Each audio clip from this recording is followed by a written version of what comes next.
গাছের মাটি চলে আসছে আজ 3-4 দিন পর। গাছগুলো যাই হোক এবার একটু প্রাণ পাবে ঠিকঠাক।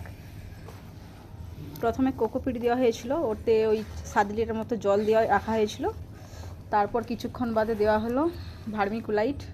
এরপর কি আছে, এই দুটোর মিক্সড হচ্ছে। এরপর এটার কি নাম, এটা নামটা লেখা নেই। তো এটা টোটাল 10 কেজি আছে। আর আমার মেয়ে একটা একটা করে এই গাছের টবগুলো ওই আমার রুম থেকে বের করে নিয়ে আসছে। এটা রাখো, এইদিকে রাখো। এই যে মিস্ত্রি, এটা লেবার লেগেছে একটা।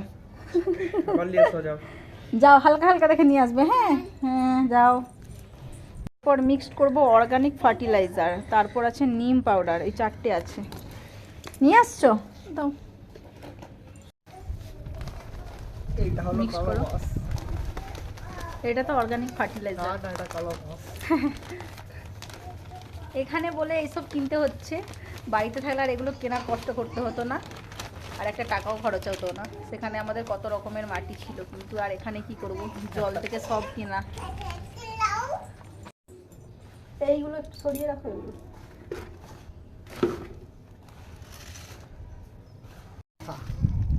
নিম পাউডার, নিম পাউডার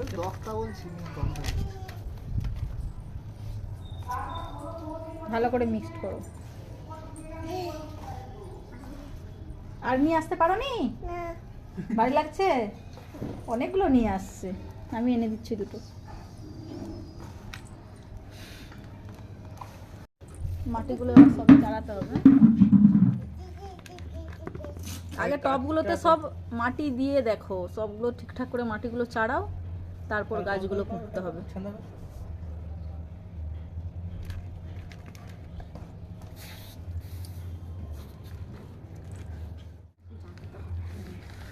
দাঁড়া সোনা, কি করছো তুমি? সোজা আছে, সোজা লাগছে, গাছটাই মাটিতেই বাঁকা আছে। রেখে দাও,